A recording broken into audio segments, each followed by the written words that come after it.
Hello friends, എല്ലാവർക്കും കേരള നിയമസഭാ തെരഞ്ഞെടുപ്പ് അൺഒഫീഷ്യൽ സർവേ 2026 സ്വാഗതം. ഇന്ന് ഈ വീഡിയോയിൽ നമ്മൾ നോക്കാൻ പോകുന്നത് കോൺഗ്രസ് സ്ഥാനാർത്ഥികളുടെ പേരുകളാണ്. 55 സ്ഥാനാർത്ഥികളുടെ പേരാണ് ഇപ്പോൾ AICC പുറത്തുവിട്ടിരിക്കുന്നത്. അതാരെല്ലാമാണെന്ന് നമുക്ക് ഈ വീഡിയോയിലൂടെ കാണാം. അതുപോലെ തന്നെ ഈ വീഡിയോയിൽ ജില്ല തരംതിരിച്ചുള്ള സ്ഥാനാർത്ഥികളുടെ പേരും അതത് മണ്ഡലങ്ങളും നമുക്ക് ഈ വീഡിയോയിലൂടെ നമുക്ക് മുന്നോട്ട് കാണാവുന്നതാണ്. തിരുവനന്തപുരം മുതൽ കാസർഗോഡ് ജില്ല വരെയുള്ള ഏതൊക്കെ സ്ഥാനാർത്ഥികളാണെന്നുള്ളത് ഈ വീഡിയോയിൽ നമുക്കിപ്പോൾ നോക്കാവുന്നതാണ്. നമ്മൾ ആദ്യമായി നോക്കാൻ പോകുന്നത് തിരുവനന്തപുരം ജില്ലയാണ്. തിരുവനന്തപുരം ജില്ലയിലെ ആദ്യത്തെ മണ്ഡലം എന്ന് പറയുന്നത് ചിറയൻകീഴാണ്. ചിറയൻകീഴിൽ രമ്യ ഹരിദാസാണ് മത്സരിക്കുന്നത്. അതുപോലെ തന്നെ വട്ടിയൂർക്കാവ് നോക്കുകയാണെങ്കിൽ വട്ടിയൂർക്കാവിൽ കെ മുരളീധരനാണ് മത്സരിക്കുന്നത്. അതുപോലെ തന്നെ കോവളം എടുക്കുകയാണെന്നുണ്ടെങ്കിൽ M വിൻസെൻ്റാണ് കോവളത്ത് മത്സരിക്കുന്നത്.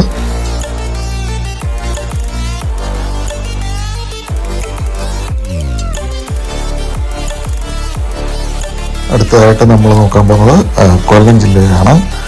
കൊല്ലം ജില്ലയിൽ കരുനാഗപ്പള്ളിയിൽ CR മഹേഷാണ് മത്സരിക്കുന്നത്. അതുപോലെ തന്നെ കൊട്ടാരക്കരയിൽ അഡ്വക്കേറ്റ് P ഐഷ പൂറ്റിയും പത്തനാപുരത്ത് ജ്യോതികുമാർ ചാമക്കാരയാണ് മത്സരിക്കുന്നത്. അതുപോലെ തന്നെ കുണ്ടറയിൽ PC വിഷ്ണുനാഥാണ്.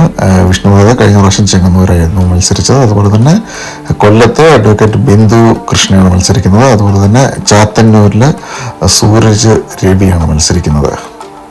പത്തനംതിട്ട ജില്ലയിലെ ഒരു നിയോജക മണ്ഡലത്തിലും ഇതുവരെയായിട്ടും കോൺഗ്രസ് സ്ഥാനാർത്ഥികളെ പ്രഖ്യാപിച്ചിട്ടില്ല. ശക്തമായിട്ടുള്ള ഒരു പോരാട്ടമായിരിക്കും ആറന്മുളയിലും കോന്നിയിലും റാന്നിയിലുമൊക്കെ നമുക്ക് കാണാൻ സാധ്യതയുള്ളത്. ആറന്മുളയിൽ ഇപ്പോഴത്തെ ആരോഗ്യമന്ത്രിയായ വീണ ജോർജ് ആണ് മത്സരിക്കുന്നത് CPM-ന് വേണ്ടി. അതുപോലെ തന്നെ കോൺഗ്രസിൽ 1-2 നേതാക്കളുടെ പേര് ഇപ്പോഴും അലയടിച്ച് നിൽക്കുകയാണ്. അബിൻ വർക്കിയാണ് ഇപ്പോൾ അതിലേറ്റവും മുമ്പിൽ നിൽക്കുന്നത്. അതുപോലെ തന്നെ വിജയ് ചൂടനും ഉമ്മൻചാണ്ടിയുടെ മകളുടെ പേരും ഒരു വേളയിൽ അവിടെ മുൻനിർത്തി വന്നിരുന്നു. എന്നാൽ അതിന് ചാൻസ് വളരെ കുറവാണ്. എന്നിരുന്നാലും വരുന്ന ദിവസങ്ങളിൽ അത് കണ്ടിരുന്ന് കാണാവുന്നതാണ്. അടുത്ത നമ്മൾ നോക്കാൻ പോകുന്നത് ആലപ്പുഴ ജില്ലയാണ്. ആദ്യമായി അഴൂര് നിയോജക മണ്ഡലത്തിൽ മത്സരിക്കുന്ന ഷാനിമോൾ ഉസ്മാനാണ്. അതുപോലെ തന്നെ ചേർത്തലയിൽ KR രാജേന്ദ്ര പ്രസാദും അതുപോലെ തന്നെ ഹരിപ്പാട് നിയോജക മണ്ഡലത്തിൽ എന്നത്തെയും പോലെ തന്നെ രമേശ് ചെന്നിത്തലയായിരിക്കും മത്സരിക്കുന്നത്. മാവേലിക്കരയിൽ അഡ്വക്കേറ്റ് മുദ്രരാജായിരിക്കും മത്സരിക്കുന്നത്. അടുത്തതായി നമ്മൾ നോക്കാൻ പോകുന്ന ജില്ല കോട്ടയം ജില്ലയാണ്. കോട്ടയം ജില്ലയിൽ ആദ്യം വൈക്കം നിയോജക മണ്ഡലത്തിൽ K ബിനിമോനാണ് മത്സരിക്കുന്നത്. അതുപോലെ തന്നെ കോട്ടയം നിയോജക മണ്ഡലത്തിൽ തിരുവഞ്ചൂർ രാധാകൃഷ്ണനാണ്. തിരുവഞ്ചൂര് കഴിഞ്ഞ വർഷം വമ്പിച്ച ഭൂരിപക്ഷത്തോടു കൂടിയായിരുന്നു വിജയിച്ചത്. അതുപോലെ തന്നെ പുതുപ്പള്ളിയിൽ ചാണ്ടി ഉമ്മനായിരിക്കും മത്സരിക്കുന്നത്. ചാണ്ടി ഉമ്മന് നല്ലൊരു ഭൂരിപക്ഷത്തോടു കൂടി ഇപ്രാവശ്യം ജയിക്കാനുള്ള എല്ലാ സാധ്യതയുണ്ട്. ഉമ്മൻചാണ്ടിയുടെ ശക്തമായൊരു കോട്ടയായിരുന്നു പുതുപ്പള്ളി. അതേ വട്ടം ചാണ്ടി ഉമ്മനിലൂടെ തന്നെ മുന്നോട്ട് പോകുന്നുള്ളൊരു ഉറച്ച വിശ്വാസത്തിലാണ് കോൺഗ്രസ് ചാണ്ടി ഉമ്മനെ പുതുപ്പള്ളിയിൽ നിർത്തിയിരിക്കുന്നത്. ഇടുക്കി ജില്ലയിലെ ഒരു നിയോജക മണ്ഡലത്തിലെ സ്ഥാനാർത്ഥികളുടെ പേരും കോൺഗ്രസ് ഇതുവരെയായിട്ടും പുറത്തുവിട്ടിട്ടില്ല. വരുന്ന ദിവസങ്ങളിൽ നമുക്ക് ഇടുക്കി ജില്ലയിലെ നേതാക്കളെ പേര് നമുക്ക് പ്രതീക്ഷിക്കാവുന്നതാണ്. അടുത്തതായി നമ്മൾ നോക്കാൻ പോകുന്നത് എറണാകുളം ജില്ലയാണ്. എറണാകുളം ജില്ലയിലെ അങ്കമാലി നിയോജക മണ്ഡലത്തിൽ മത്സരിക്കുന്നത് റോജി M ജോണാണ് കോൺഗ്രസിന് വേണ്ടിയിട്ട്. അതുപോലെ തന്നെ ആലുവ മണ്ഡലത്തിൽ അൻവർ സാദിത്താണ് മത്സരിക്കുന്നത്. അതുപോലെ തന്നെ പറവൂരിൽ VD സതീശനാണ്. VD സതീശൻ്റെ കോട്ടയാണ് പറവൂർ. ഇത്ര നാളായിട്ട് തോൽവി VD സതീശനോട് അറിഞ്ഞിട്ടില്ല. അതുപോലെ തന്നെ എറണാകുളം നിയോജക മണ്ഡലത്തിൽ മത്സരിക്കുന്നത് TJ വിനോദാണ്. അതുപോലെ തന്നെ തൃക്കാക്കരയിൽ ഉമ്മ തോമസാണ്. ഉമ്മ തോമസ് കഴിഞ്ഞ വർഷം വമ്പിച്ച ഭൂരിപക്ഷത്തോടു കൂടിയായിരുന്നു ഉമ്മ തോമസ് അവിടെ വിജയിച്ചത്. കുന്നത്തുനാട് മത്സരിക്കുന്നത് VP സജേന്ദ്രനാണ്. അതുപോലെ തന്നെ മൂവാറ്റുപുഴയിൽ ശക്തനായ സ്ഥാനാർത്ഥി ഡോക്ടർ മാത്യു കൊഴുനാടനാണ് മത്സരിക്കുന്നത്. അടുത്തതായി നമ്മൾ നോക്കാൻ പോകുന്നത് തൃശ്ശൂർ ജില്ലയിലെ അസംബ്ലി മണ്ഡലത്തിലെ സ്ഥാനാർത്ഥികളെ പറ്റിയാണ്. ആദ്യമായി മണലൂരിലെ TN പ്രതാപനാണ് മത്സരിക്കുന്നത്. അതുപോലെ തന്നെ ഓലൂരിൽ അഡ്വക്കേറ്റ് ഷാജി J കണ്ടത്താണ് മത്സരിക്കുന്നത്. അതുപോലെ തന്നെ തൃശ്ശൂർ അസംബ്ലി മണ്ഡലത്തിൽ രാജൻ ജെ പല്ലനാണ് മത്സരിക്കുന്നത്. അതുപോലെ തന്നെ നാട്ടകയിലെ അഡ്വക്കേറ്റ് സുനിൽ ലാലൂരാണ് മത്സരിക്കുന്നത്. അതുപോലെ തന്നെ കയ്പമംഗലത്ത് TM നാസറാണ് മത്സരിക്കുന്നത്. പുതുക്കാട്ടിൽ KM ബാബുരാജാണ് മത്സരിക്കുന്നത്. ചാലക്കുടിയിൽ സനീഷ് കുമാർ ജോസഫ് ആയിരിക്കും മത്സരിക്കുന്നത്. ചാലക്കുടിയിൽ ഒരു നല്ലൊരു മത്സരമായിരിക്കും നമ്മൾ ആയിട്ട് കാണുന്നത്. അതുപോലെ കൊടുങ്ങല്ലൂരിൽ OJ ജിനേഷ് ആയിരിക്കും മത്സരിക്കുന്നത്. അടുത്ത നമ്മൾ നോക്കാൻ പോകുന്ന ജില്ല പാലക്കാട് ജില്ലയാണ്. പാലക്കാട് ജില്ലയിലെ അസംബ്ലി മണ്ഡലത്തിൽ ആരെല്ലാമാണ് മത്സരിക്കുന്നത് നോക്കാം. ആദ്യമായി തൃത്തല അസംബ്ലി മണ്ഡലത്തിൽ BT ബൽറാമാണ് മത്സരിക്കുന്നത്. CPM വേണ്ടി MP രാജേഷാണ് മത്സരിക്കുന്നത്. അതോടുകൂടി ശക്തമായിട്ടൊരു മത്സരമായിരിക്കും തൃത്തല അസംബ്ലി മണ്ഡലത്തിൽ നമുക്ക് കാണാൻ സാധിക്കുന്നത്. അതുപോലെ തന്നെ കോങ്ങാട് മണ്ഡലത്തിൽ KA തോസയാണ് മത്സരിക്കുന്നത്. അതുപോലെ തന്നെ മലമ്പുഴയിൽ A സുരേഷാണ് മത്സരിക്കുന്നത്.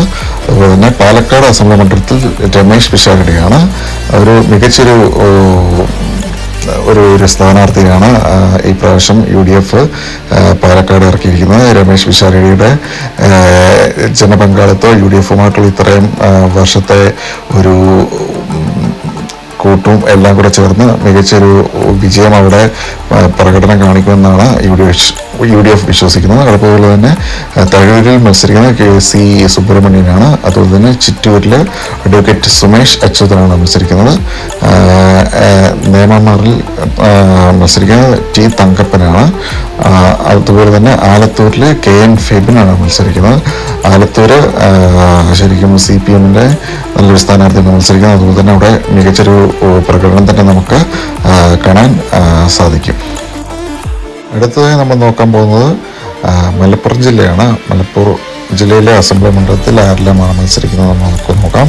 ആദ്യമായിട്ട് നിലമ്പൂരിലാണ്. നിലമ്പൂരിലെ ആര്യാടൻ ഷൗക്കത്താണ് മത്സരിക്കുന്നത്. കഴിഞ്ഞ വർഷവും ആര്യാടൻ ഷൗക്കത്ത് തന്നെയായിരുന്നു നിലമ്പൂരിൽ മത്സരിച്ചത്.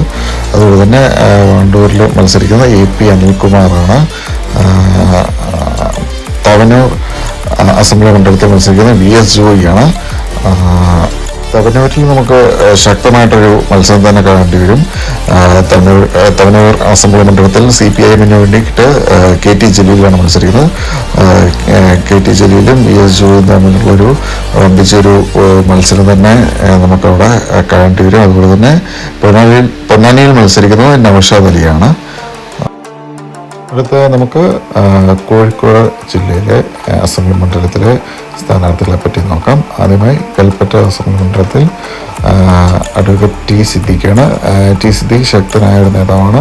അതുപോലെ തന്നെ വമ്പിച്ചൊരു ഭൂരിപക്ഷത്തിൽ വിജയിക്കുമെന്നാണ് കോൺഗ്രസ് വിശ്വസിക്കുന്നത്. അതുപോലെ തന്നെ നാദാപുരം മണ്ഡലം എടുത്തു നോക്കുകയാണെന്നുണ്ടെങ്കിൽ KM അഭിജിത്താണ് മത്സരിക്കുന്നത്.